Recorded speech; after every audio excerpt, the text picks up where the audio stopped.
Thank you, Susan, for those warm words. And thank you, the Financial Times and the New York Stock Exchange, for setting this up on the tail of a very important event we've just had in Buenos Aires last week. This is so important for us to let the world know what we're doing, why we're doing it, and to keep track of the progress made. New York is always a moving city for me personally. My eldest daughter was born in New York, actually 20 years ago. And when we were driving from JFK today in the morning through heavy traffic, the skyline of Manhattan showed up, and I was thinking about that. And I was also thinking about, the book that I read most when I lived in New York City, which, non-surprisingly, was What to Expect When You're Expecting. And the reason why I mention this is because we've just completed 9 months in office, precisely 9 months.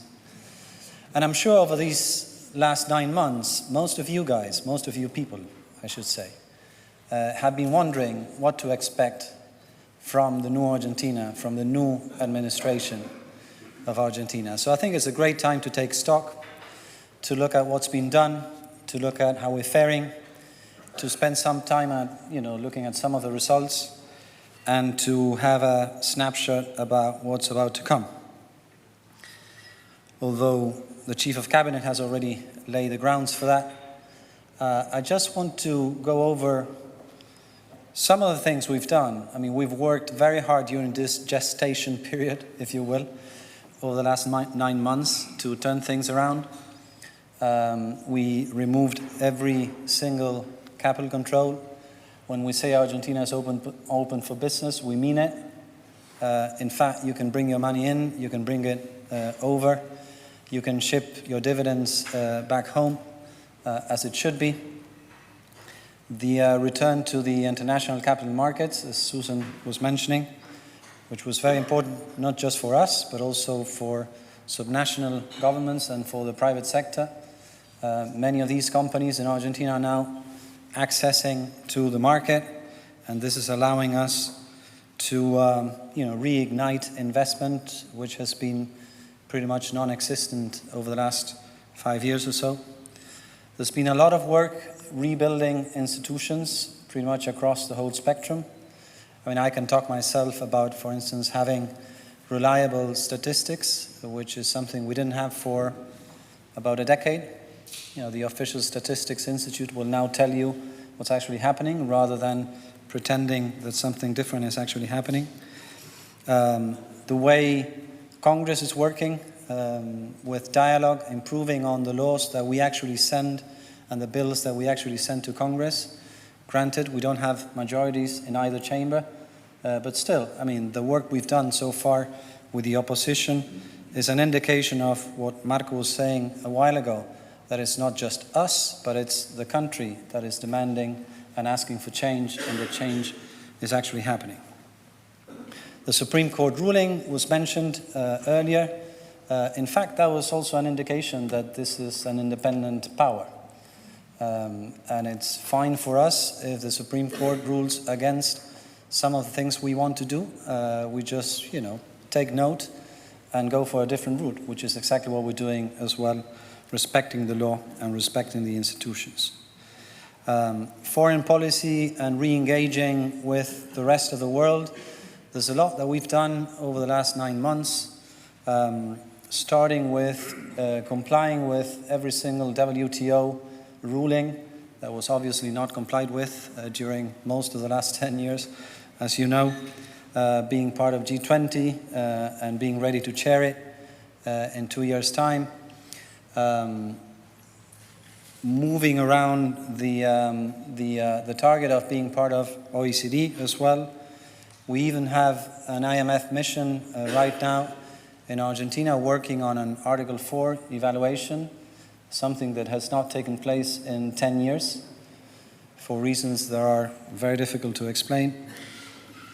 And alongside, some of these issues, we've also made a significant effort to realign very disaligned relative prices, which is also very important for investment going forward.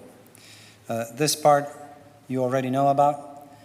Some of the results are incipient, are coming in the last few months, but it's worth taking note and it's worth reflecting upon them a little bit. If inflation is in September, this month, stays around what some private consultants are saying, around 1%, 1.2%, that would mean that the third quarter of this year will end up with an annual inflation rate that is already our target for next year, 17%. So 9 months into the show, we've already aligned not just expectations, but the actual inflation numbers into the target. And this is something that, of course, was very important for us, but it's also very important for the population. And we've delivered on that promise, as you know. Looking at economic activity, the third quarter activity numbers are telling us that most likely this will be the first quarter in 5 quarters of non-negative growth. I'll stop there. Maybe it's a little bit more positive than what we think, but most likely this will be the first quarter where, in 5 quarters, where economic activity does not fall. Pretty soon, given the many decisions that we've made and we've taken since we took office 9 months ago.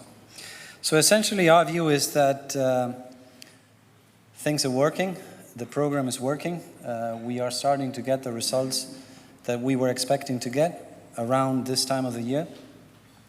We've just sent a new budget to Congress last week. This is the first budget in around 10 years where you can make something out of it because the numbers are for real, the projections are the best that we can put together, and because we're going to have a discussion around it with the opposition parties, something that didn't happen throughout the best part of the last 10 years as well. So watch out for that discussion, because we believe it's also an indication of institution building that goes way beyond one party, and it involves, of course, the whole Congress and the whole Parliament. That budget in itself has reaffirming a few of the messages that President Macri sent from the very day one. If you look at the numbers themselves, the operational spending is actually growing less than nominal GDP. But the things that are growing more and much more than nominal GDP in that budget are the priorities that we as a government and President Macri as the president have. Social security spending will be growing 35% compared to nominal GDP of around 23.5%. Capital spending will be growing around 32%. The social programs will be growing more or less in that neighborhood as well. So the idea of caring for the poor, caring for the vulnerable, setting the stage for real politic negotiations with the provinces where most of the capital spending goes. And the idea of fiscal gradualism is, very well shown in that budget, which will start being discussed from next week, from tomorrow onwards. We've got a fiscal deficit target of 4.2% of GDP for next year. That includes 0.6 of a point that will go into paying for the what we owed to the elderly. There were some Supreme Court sentences that the previous government did not care too much about complying with. It was not just the New York courts, but it was our courts as well that were being ignored. So if you take that out of the equation, because we've got financing for that, it's really 3.6% of GDP for next year.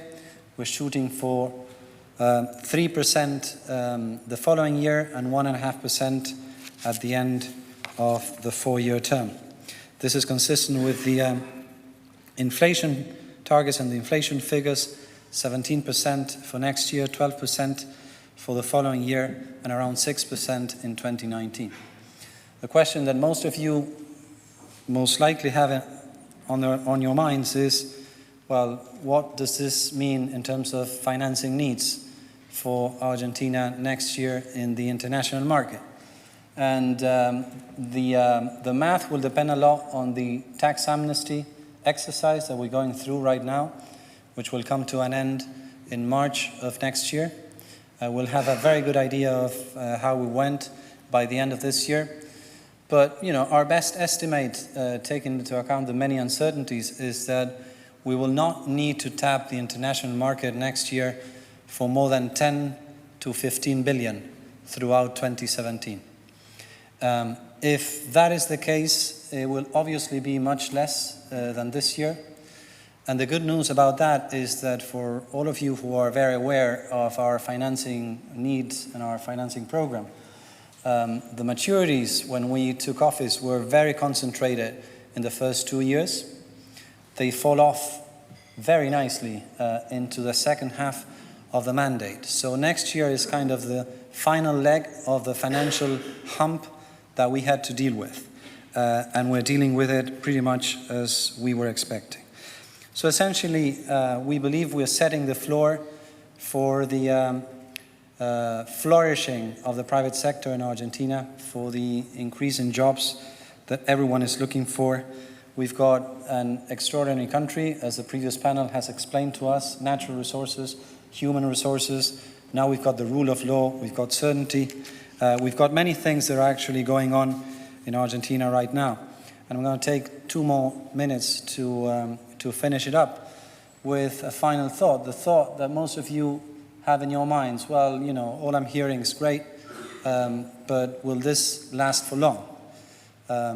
Marcos Peña was already explaining that this is not just, a change from this government. It's a change from the people, for the people, and with the people. The hope that the Chief of Cabinet was explaining is something we've never seen before in our opinion polls. Our people have a much higher value on future expectations for Argentina going forward right now than in any other moment in our recent history. So it's not just that they ask for change and that we are delivering that change. It's also that they're being very patient and understanding that there is a transition period and we're going through that transition period. Plus a new generation that Marcos was mentioning, plus the incredible enthusiasm that we see from many professionals in Argentina and throughout the world that want to join government for the first time to try and push the cart and make things happen. That together with President Macri's #1 priority, which is bringing poverty rates down to as close as possible to zero, essentially inclusive and sustainable growth, as it was mentioned in the previous panel. If we are able to put all of those 3 or 4 things together, then you will start wondering that, in fact, Argentina is not going back to the pendulum of the last 50 years, but that something very different is actually happening and is actually going on in Argentina, which is, in fact, the case. So we are happy to have this opportunity to explain what's going on. We are very enthusiastic about your interest in Argentina. Things are working according to plan. We are open for business. Thank you very much.